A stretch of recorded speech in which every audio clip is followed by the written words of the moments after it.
Alright, listen up. We're talking about the Oregon Trail. This wasn't just a walk in the park, oh no. This was a colossal trek. Over 2,000 miles of raw, untamed American wilderness. Imagine packing up everything you own, saying goodbye to all you know, and heading out into the vast unknown. Why? For a new life, for land, for a fresh start. It was the 1800s, and America was expanding. People heard stories of fertile valleys in Oregon, a promised land.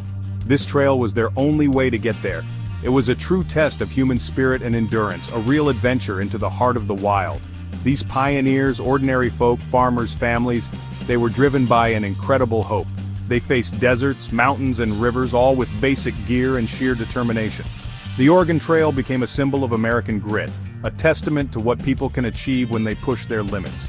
It shaped the nation, opening up the West for settlement and changing the face of the continent forever.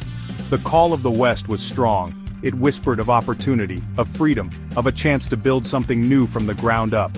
The Oregon Trail was a river of humanity flowing west, a current of hope and hardship that carved its way across the American landscape, leaving an indelible mark on history. Preparation was everything. You couldn't just wake up one morning and decide to hit the Oregon Trail. This needed serious planning, months of it. First, you needed a wagon. A sturdy, reliable prairie schooner, usually made of hardwood, tough enough to handle rough terrain. It had to carry all your worldly goods, your food, your tools, everything.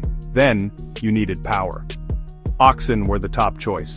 Slower than mules or horses, yes, but stronger, more resilient, and less likely to be stolen. They could also survive on prairie grass, which was a massive bonus. Food was critical, your fuel for this immense journey. We're talking non-perishables, stuff that would last. Hundreds of pounds of flour, bacon, coffee, sugar, salt, and dried beans. Water was life, but you couldn't carry enough for the whole trip. So, knowing how to find clean water sources along the way was a vital skill. Barrels were strapped to the wagons, filled at every opportunity. This wasn't about fancy meals, it was about survival, pure and simple. Every item packed was weighed against its usefulness. Space was precious. Then came the tools and equipment. Axes for chopping wood, shovels for digging out of mud or crossing rivers, ropes, buckets, and cooking utensils.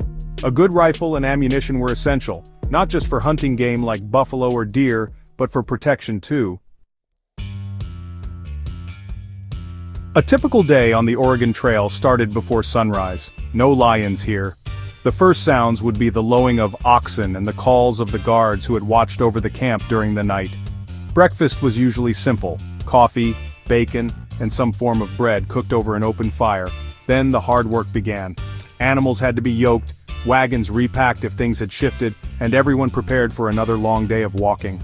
Most people walked alongside their wagons to spare the animals.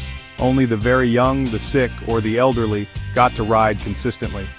The wagon train moved slowly, maybe 10 to 15 miles on a good day. It was a relentless pace, day in, day out, for months. The men often scouted ahead, hunted for fresh meat, or repaired wagons. Women had their own set of crucial tasks. They cooked, mended clothes, cared for the children, and often helped drive the wagons or tend to the livestock. Children, if old enough, had chores too, like gathering firewood or fetching water. It was a team effort, everyone pulling their weight. There was no room for slackers on the Oregon Trail. Section 4. Landmarks of Hope and Hardship, Navigating the Trail. The Oregon Trail wasn't a paved highway, far from it. It was a series of ruts and paths carved by those who went before. Landmarks were incredibly important. They were like signposts in the wilderness, telling pioneers they were on the right track, or warning them of difficulties ahead. One of the first major landmarks was Chimney Rock, in what's now Nebraska. This towering spire of rock shot up from the plains, a truly bizarre and unforgettable sight. For the emigrants, it was a sign they were making progress, a natural wonder that broke the monotony of the flatlands. Further west, they'd encounter Independence Rock in Wyoming.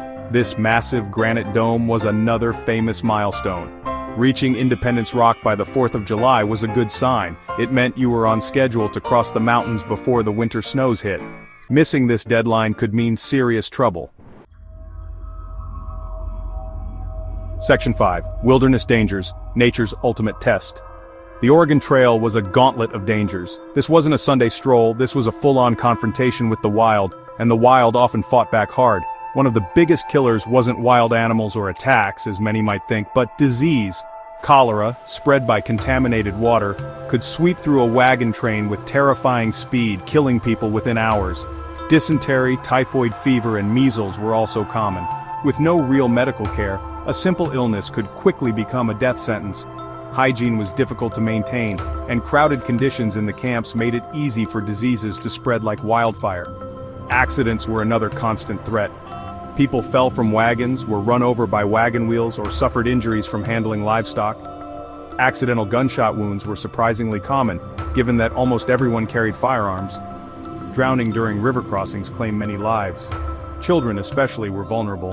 The trail was an unforgiving place for carelessness or a moment's lapse in concentration. Section 6. Reaching the dream, the taste of triumph. After months of relentless travel, imagine the feeling. The first glimpse of the fertile Willamette Valley in Oregon, or the green lands of California. It must have been overwhelming. The sheer relief, the exhaustion, the sense of accomplishment. They had made it. They had faced down deserts, crossed raging rivers, and conquered towering mountains. This wasn't just the end of a journey. It was the beginning of a new life, a life they had risked everything for. The air would have smelled different, cleaner, full of the promise of rich soil and abundant water. The final stretch was often one of the hardest.